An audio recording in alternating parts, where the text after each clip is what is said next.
नमस्कार, न्यूज़ 7 राजस्थान में आप सभी दर्शकों का बहुत-बहुत स्वागत है। और जैसा कि हमने आपको पूर्व में ही सूचित कर दिया था, आज हमारे साथ जो बच्चों के जो स्पेशलिस्ट हैं सीपी हॉस्पिटल से डॉक्टर पंकज जी उपाध्याय, वो हमारे साथ होंगे शाम 5 बजे। लेकिन थोड़ी-सी व्यस्तता के चलते थोड़ा-सा हम लेट हो गए, इसके लिए आप सभी से माफ़ी चाहते हैं।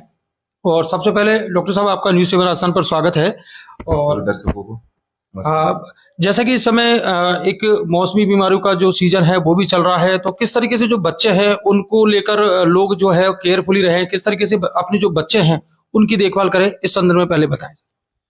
देखिए, अभी जो एकदम से वापस से बीमारी आना चालू हुई है उसका मुख्य रीजन है कि मौसम में एकदम से गर्मी आना। बिल्कुल। और गर्मी के सीजन में अभी कुछ समय पहले शादियों का सीजन था, वापस से आने वाला है। तो बच्चों का जो खान पान है वो, और इस मौसम में हमें सबसे ज्यादा जो क्या होता है ना कि रात में जैसे दिन के टाइम में गर्मी पड़ती है जी। और रात के होते होते मौसम थोड़ा सा ठंड की तरफ बढ़ जाता है। और इस गर्मी में भी क्या होता है ना कि ये मौसम एकदम जो बैक्टीरिया के लिए ग्रोथ करने के लिए बिल्कुल ऑप्टिमम टेम्परेचर होता है। जी। उस टाइम पे अगर बच्चा कोई भी ठंडी चीज खाता है, कोई भी बाहर की चीज खाता है, अगर वो बाहर की जैसे पतासी है, बर्गर है, चाउमीन है, मोमोज है, अगर ऐसे खाता है तो उसको दस्त उल्टी होने की शिकायतें रहती है। और अगर बच्चा ठंडा खाता है, जैसे आइसक्रीम खाता है, कोल्ड ड्रिंक, चिप्स, ऐसी कुछ चीजें खाता है, तो उसको गले से संबंधित परेशानियां, बुखार आना, दस्त लगना और निमोनिया की है, खांसी जुकाम, ये। और अभी का जो सीजन चल रहा है उसमें मुख्यतः खांसी जुकाम और उल्टी के साथ में बच्चे बहुत ज्यादा आ रहे हैं। जो बच्चे होते हैं अमूमन उनको, जैसे अभी आपने बताया, जो चाट वगैरह है या आइसक्रीम है, बच्चों को इनका शौक भी ज्यादा होता है।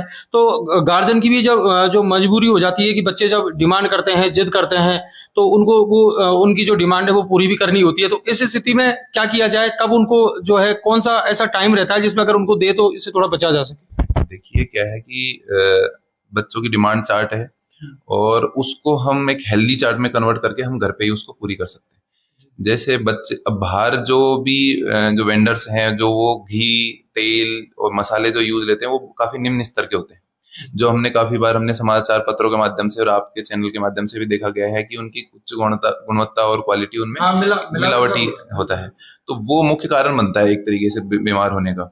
इसमें हम कर सकते हैं कि जैसे बच्चों को घर पे ही हम दही है, उसके अंदर अपन मूंग है और चने हैं और इनके साथ में नमक, मिर्ची, प्याज, टमाटर, घर के जो एकदम हेल्दी आइटम्स है वो डाल के खिलाया जाए तो शायद बीमार पड़ने के चांसेस कम रहेंगे। मौसम को देखते हुए दही का सेवन दोपहर के समय में करा जाए तो ज्यादा ठीक है। शाम के समय में बच्चे को ठंडी चीजें नहीं दे।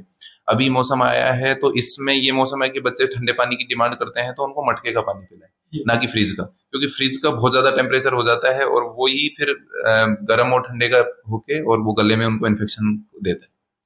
अच्छा, यदि मान लीजिए सारी जो चीजें हैं वो आपने बिल्कुल वाजिब कही, लेकिन जो पुराने जमाने में हमने देखा गया है कि उस समय जब डॉक्टर्स इतने नहीं होते थे, तो और लोग जो है अस्पताल हॉस्पिटल वगैरह है उनमें जाने से भी कतराते थे, तो जो दादी नानी के जो नुस्खे हैं वो काम आया करते थे। तो अब वर्तमान समय में वो कितने कारगर साबित होंगे या नहीं होंगे, क्या? देखिए, हर चीज अगर वो नुस्खे थे तो उनकी एविडेंस था, इसलिए वो नुस्खे थे।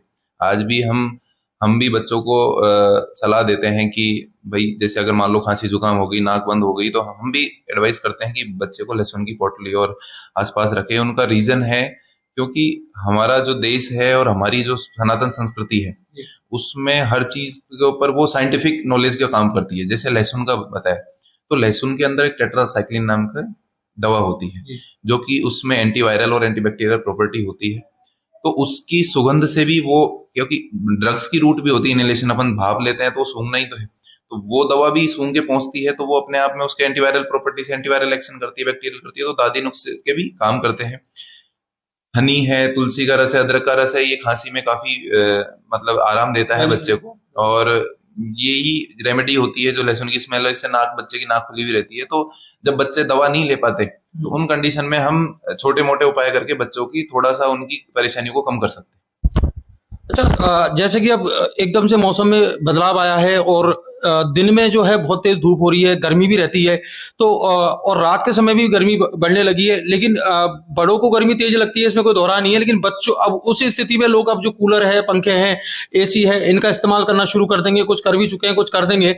अब ऐसी स्थिति में जो बच्चे हैं उनको किस तरीके से अपन जो है उनको सुरक्षित रख सकते हैं? देखिए, वैसे गर्मी बढ़ चुकी है, उसमें कोई सोचने वाली बात है नहीं, तो उसमें निश्चित रूप पे सब लोग कूलर और इनका इस्तेमाल करेंगे। लेकिन सबसे पहले ये देखें कि अपने घर में कहीं पानी तो इकट्ठा नहीं हो रहा, क्योंकि मच्छर पनपने लगे हैं। तो ज्यादातर जो भी बीमारियां फैल रही हैं वो मच्छरों की वजह से होती है।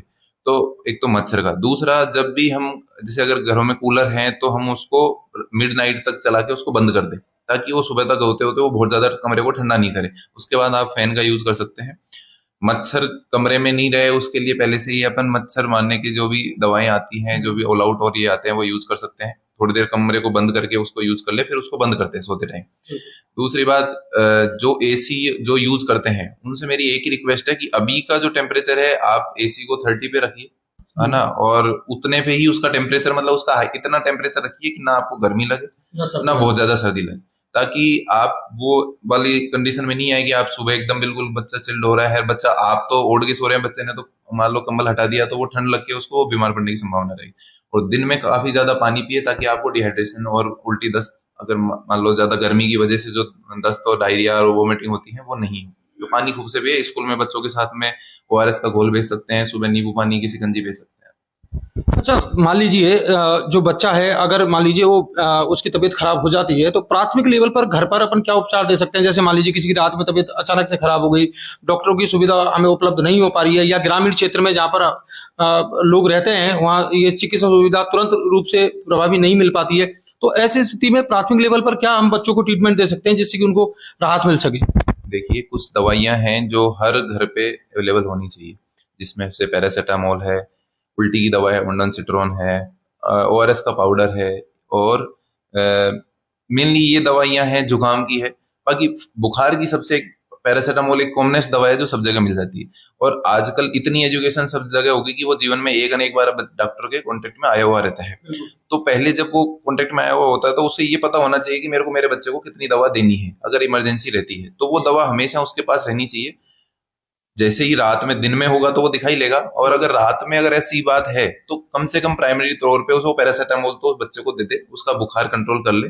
और फिर भी बहुत ज्यादा अगर ऐसी रहता है कि नहीं कंट्रोल नहीं हो रहा, तो गीली पट्टी से बच्चे की मतलब वो करे, गीली पट्टी करे, ताकि बच्चे का टेम्परेचर कम रहे। और अगर आसपास के हॉस्पिटल में आजकल हेल्थ फैसिलिटी इस टाइम में हर जगह डेवलप हुई है। आपके आसपास सीएससी, पीएससी, डिस्ट्रिक्ट हॉस्पिटल, उन पे जाएं। और सुबह तक तो अपन मतलब ये है कि बुखार को कंट्रोल रखें, सबसे मेन ये होता है। और ज्यादातर वायरल बुखार होता है तो पैरासीटामोल सबसे कारगर दवाई है बुखार उतारने के लिए, सबसे सेफ भी है। सीपी हॉस्पिटल में आप यहाँ कार्यरत हैं, और सीपी हॉस्पिटल में बच्चों को लेकर क्या कुछ विशेष जो चीजें हैं ट्रीटमेंट को लेकर या सुविधाओं को लेकर वो दी जा रही है?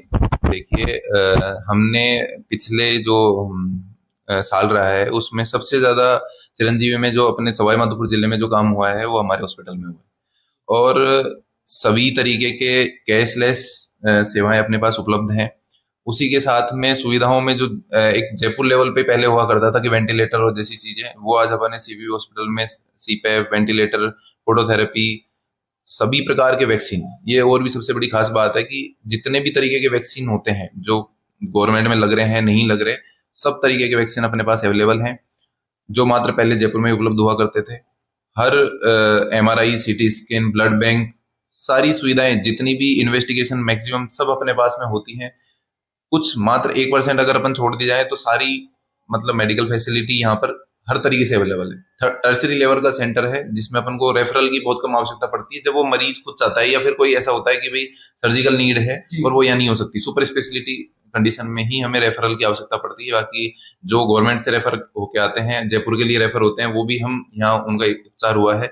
और अभी तक हमने कम से कम 600-700 एक साल के अंदर न्यूबॉर्न जो बहुत सीरियस कंडीशन में रेफर होके आए थे उनका अपने डिस्चार्ज किया। अच्छा, अभी ओपीडी की क्या स्थिति है बच्चों को लेकर? इस समय कितनी ओपीडी बच्चों की है वो यहाँ पर अवेलेबल हो रही है? बीच में मौसम का ऐसा था तो उस टाइम थोड़ी ओपीडी सब जगह ही कम हुई थी। अभी वापस से ओपीडी का में बच्चे बुखार, खांसी, जुकाम के साथ में आए हैं और ये बढ़ी हुई है। और मैं तो यही चाहता हूँ कि सब बच्चे स्वस्थ रहें, मस्त रहें और पढ़ाई में व्यस्त रहें, सब अपना ध्यान रहे। अस्पताल सुविधा लेने के लिए है, पर हम नहीं चाहते वो किसी के लिए दुविधा बने। और अपने बच्चों को घर पे ही सुरक्षित रखें और संयमित खान पान करें ताकि बच्चे का स्वस्थ जीवन रहे। अच्छा देखिए, इस समय मैं सभी दर्शकों को बताना चाहूंगा, आप सभी को भी पता है कि इस समय परीक्षाएं चल रही हैं, 8वीं बोर्ड है, 10वीं बोर्ड है, 12वीं बोर्ड है। बच्चे सर तनाव बहुत ज्यादा लेते हैं, जैसे कि अभी कोटा में कई घटनाएं हुई है, पिछले 3 महीने में जो है 7 बच्चों ने सुसाइड किया है। तो थोड़ा सा बच्चे अपने आप मतलब तनाव से किस तरीके से हम उनको दूर रख सकते हैं, कैसे उसको दूर किया जा सकता है? देखो, बच्चों को तनाव का जो एक सबसे मुख्य कारण है कि हम ओवर स्ट्रेस्ड हो गए हैं। कंपटीशन में हमने ये देखा है ना कि जैसे हर चीज में कंपटीशन आ गया, वैसे पढ़ाई का भी कंपटीशन, कि उसका बच्चा ऐसे कर रहा है तुम भी ऐसे करो, इसका बच्चा। हर बच्चे की एक अपनी एबिलिटी होती है और हर बच्चे का अपना टाइम होता है। हमने बहुत सारे बच्चे ऐसे देखे कि जब हमारे साथ थे तो हमें भी ऐसा सुनने को मिलता था कि भाई वो बच्चा ऐसा है, वो बच्चा ऐसा है। आपका बच्चा एक यूनिक है, उसको किसी दूसरे से कंपैरिजन नहीं करो। और वो उसका जब मेहनत करने का वक्त आएगा, वो धीरे धीरे उसको इतना करो कि उसको खुद को समझ में आए कि उसका जीवन उसके लिए कितना महत्वपूर्ण है। और तनाव से बचने के लिए मोबाइल से दूर रख के उसको फिजिकल एक्टिविटी में प्रमोट करें, तो ये तनाव आएगा ही नहीं। फिजिकल एक्टिविटी कोई भी चीज होती है ना, जैसे गेम खेलता है तो उससे बच्चे में पेशेंस लेवल डेवलप होता है। और मोबाइल और जितनी भी ये चीजें आई हैं, इनसे इरिटेशन और फ्रस्ट्रेशन आता है, क्योंकि आप थकते हो और थकान के बाद में आपको हर चीज से फ्रस्ट्रेशन आता है। तो ये इन चीजों से दूर रखे बच्चों को आप एक तो फिजिकल एक्टिविटी की तरफ दौड़े, थोड़ा सा उसको स्पिरिचुअल माइंडसेट भी करें। जो भी आपका धर्म है उसके हिसाब से उसको आस्था, उसमें आपकी आस्था उसकी जगह है, उसको भगवान की पूजा करना, योग करना, ताकि बच्चे का ऑक्सीजन लेवल बढ़े और स्ट्रेस कम हो। दूसरा, उस पर दबाव डालना छोड़े, उसको एक फ्री माइंडसेट के हिसाब से वो जितना अच्छा। आप दबाव में, जैसे हम कभी कभी बर्डन में होते हैं तो हम मतलब किसी ताले को खोल रहे होते हैं तो 2 बार अपन चाबी गिरा देते हैं, और आराम से खोलते हैं तो अपन बिना देखे भी, बिना ताले को पकड़े भी चाबी से ताला खोल देते हैं। वही स्ट्रेस के साथ होता है। हड़बड़ाहट में वो गलती करेगा और उस गलत में अगर आप डांटोगे तो फिर वो उसका वो बहुत ज्यादा नेगेटिव चाहते हैं कि भाई मेरा अच्छा करने के बाद में मेरा अच्छा नहीं हुआ। जबकि उसको ये सिखाओ, जीवन में पढ़ाई एक अंतिम वो नहीं है कि भाई यात्रा की भाई यही है। आज हर चीज में हर लोग हर क्षेत्र में सफल हैं। अगर आज पढ़ाई को ही सर्वोपरि होती तो आज अडानी और अंबानी नहीं होते, वो भी कहीं नौकरी कर रहे होते। तो एक बिजनेस, सब चीज, अगर आदमी अगर अच्छा दिमाग वाला है तो वो कहीं भी कमा लेगा। तो आपको बच्चा रहना जरूरी है। बिल्कुल, जान है तो जहान है। जहान है तो जहान है। अगर बच्चा रहेगा तो कुछ भी कर लेगा, और नहीं रहेगा तो फिर आप कुछ भी नहीं है। उससे अच्छा बच्चा तो है ना आपका सबसे पहले। अच्छा, आजकल के बच्चों को जो है मोबाइल का विशेष क्रेज हो गया है। बच्चे देर रात तक मोबाइल देखते रहते हैं, जागते रहते हैं। गार्जियन काफी उनको डांटते भी। कुछ बच्चों की ऐसी आदतें हो गई है, बिना मोबाइल चलाए खाना तक नहीं खाते हैं। तो ऐसी स्थिति में गार्जियन की भी मजबूरी होती है, तो क्या ऐसी स्थिति में किया जा सकता है? देखो, आदतें हम खुद डेवलप करेंगे। अगर हम शुरू से ही बच्चे को, अगर उसको अपन ने कुछ भी नहीं खा रहा उसके लिए दे दी, ये एक तरीके से हैबिचुअल ट्रेनिंग है आप, कि भाई उसको सिखा रहे हो आप कि आप मोबाइल मिलेगा, खाना खाओगे तो मोबाइल मिलेगा। तो वो भी समझ रहा है कि अपन अगर मना करेंगे ना तो मोबाइल मिल जाएगा। अगर आप शुरू से उसको इस चीजों से दूर रखेंगे, मैंने कहा ना कि जहां आप फिजिकल एक्टिविटी करोगे तो वो थकेगा भी, उसकी भूख भी बढ़ेगी। जब हम कुछ काम करते हैं तो अपने आप अपने शरीर में भूख भी लगती है, नींद भी अच्छी आती है। तो ये सब चीजें होती हैं। उसको मोबाइल देखने के लिए टाइम ही नहीं मिलेगा, और वो इतना खेल के शाम को जब इतना खेल लेगा तो वो रात को थक के अपने आप ही सो जाएगा। तो ना तो वो जगेगा और उसकी बॉडी भी फिट रहेगी। आज सेंट्रल बच्चों में जो पीडियाट्रिक ओबेसिटी जो इंक्रीज हुई है, उसका रीजन यही है कि सेडेंटरी लाइफ स्टाइल, जिसमें बच्चा कुछ मेहनत ही नहीं कर रहा, बस खाए जा रहा है और मोबाइल देखे जा रहा है। तो मोबाइल तो एक तरीके से बहुत ही मतलब आगे आने वाली पीढ़ी के लिए एक बहुत ही दुष्परिणाम वाली चीज रहेगी। आजकल ऑनलाइन स्टडीज भी हो गई, पर इसमें हमें ये सिखाना है कि बच्चे का स्क्रीन टाइम, उसमें भी हेल्दी स्क्रीन टाइम होना चाहिए। अगर आप स्क्रीन टाइम है तो आप फैमिली के साथ बैठ के कोई भी अच्छा आपका स्पिरिचुअल कोई सीरियल देख सकते हैं, जैसे रामायण आती है, तो उससे बच्चे को संस्कार और वो डेवलप होते हैं। बाकी टाइम बंद करो, बच्चे के साथ आप खुद खेलो। पेरेंट्स जब बच्चों को टाइम देंगे तब जाके बच्चा टाइम होगा। अगर पेरेंट्स खुद भी मोबाइल में लगे रहेंगे तो मोबाइल उनके लिए भी दूसरा साधन मोबाइल ही रहेगा। साहब ने बहुत महत्वपूर्ण आपको जानकारी दी है कि किस तरीके से हम बच्चों को जो है केयरफुली रख सकते हैं। सबसे बड़ी बात कि बच्चों को मोबाइल से बचा के रखें, क्योंकि मोबाइल देने के बाद हम उनको खुद आदत डालते हैं। जैसे डॉक्टर साहब ने कहा कि बच्चा खाना नहीं खा रहा है, हमने उसको मोबाइल दे दिया कि बेटा चल हम तेरे को थोड़ी देर मोबाइल दे देते हैं, आप खाना खाइए। तो ये धीरे धीरे आदतें बन जाती है और यही हमारे लिए कहीं ना कहीं घातक सिद्ध होती है। बच्चों की फिजिकल जो एक्टिविटीज है वो भी बहुत जरूरी है पढ़ाई के साथ साथ, और इससे बच्चों का जो तनाव है वो भी दूर होता है। तो कहीं ना कहीं बच्चों के साथ हमें जो है पेरेंट्स को भी जागरूक होना होगा, और पेरेंट्स को जागरूक होने के बाद ही जो है बच्चों का तनाव भी इससे कम होगा। गार्जियन को भी बच्चों के साथ टाइम स्पेंड करना बहुत ज्यादा जरूरी है, ताकि बच्चों को जो है तनाव से दूर रखा जा सके। इसके अलावा जो बदलता हुआ जो मौसम है, इसमें किस तरीके से जो केयरफुली रखना है, इसकी भी डॉक्टर साहब ने पूरी जानकारी दी। तो कुल मिलाकर यह है कि बच्चों की देखभाल जरूरी है, क्योंकि जो भी माँ बाप होते हैं उनके लिए जो बच्चे हैं वो अपनी जान से भी ज्यादा प्यारे होते हैं, और उसी वजह से जो है वो दिन रात मेहनत करते हैं। और तो बच्चों का विशेष ख्याल रखें बदलते हुए मौसम में। डॉक्टर साहब, जो पेरेंट्स हैं उनको लेकर क्या उनको कहना चाहेंगे लास्ट? पेरेंटिंग अपने आप में सबसे बड़ा जॉब है। पेरेंट्स को क्या कहना चाहिए? मैं वही बता रहा हूँ कि पेरेंट्स है ना, पेरेंटिंग केयर है ना, जो एक अपने आप में सबसे बड़ा जॉब है। आज आप कोई सा भी मतलब नौकरी कर रहे हैं या धंधा कर रहे हैं या फिर आप कोई भी प्रोफेशन में हैं, पर सबसे ज्यादा जो माता पिता वाला धर्म है ना, वो सबसे बड़ा धर्म है। अगर आपके बच्चे सफल हैं तो आप सफल हो, अगर वो असफल हैं तो आप असफल हो। तो इसलिए हमें बस एक ही चीज का ध्यान रखना चाहिए कि हम एक सफल माता पिता बने। सबसे पहले यही बात है। बिजनेसमैन, पैसा बनना, सब चीजें सब समय के साथ सब अच्छी होती हैं, पर अगर आप सफल माता पिता नहीं बन सकते तो आपके बच्चे सफल नहीं होंगे। और अगर वो असफल रहे तो आप चाहे कितने भी सफल होंगे, आप आपके जीवन में कभी सुखी नहीं रह सकते। और जीवन का जो लास्ट उद्देश्य है आपका सुखी रहना है और आपका संतुष्ट रहना है। आप अच्छे पेरेंट्स बनेंगे, आप अच्छी एक यंग जनरेशन को डेवलप करेंगे और वो देश के एक अच्छे काम आएगी। और आज आपके बच्चे अगर सुखी रहेंगे, बिना तनाव के साथ जीवन जिएंगे, तो शायद वो अपनी एबिलिटी से भी ज्यादा काम कर पाएंगे। इसलिए उन पे किसी भी तरीके का दबाव ना बनाए, उनका पढ़ाई में सहयोग करें, उनके साथ खेलें, घूमें, खाए पिए, ताकि बच्चा ये फील करे कि मैं अकेला नहीं हूँ। बच्चा मोबाइल जब देख रहा है, आप किसी भी बच्चे को आप देखा करो कि वो मोबाइल टीवी जब देख रहा होता है जब उसके आसपास कोई नहीं होता।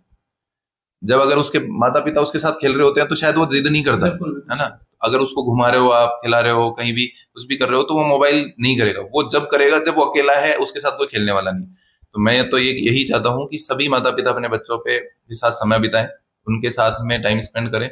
जब खाना आप खाएं तो आपके साथ खिलाएं, ताकि ये नहीं खाने वाली दिक्कत नहीं आएगी। और वो खेलेगा, अगर उसकी फिजिकल एक्टिविटी ज्यादा होगी तो उसकी बॉडी खुद डिमांड करेगी। कोई भी इंसान ऐसा नहीं है जो भूखा सो सके।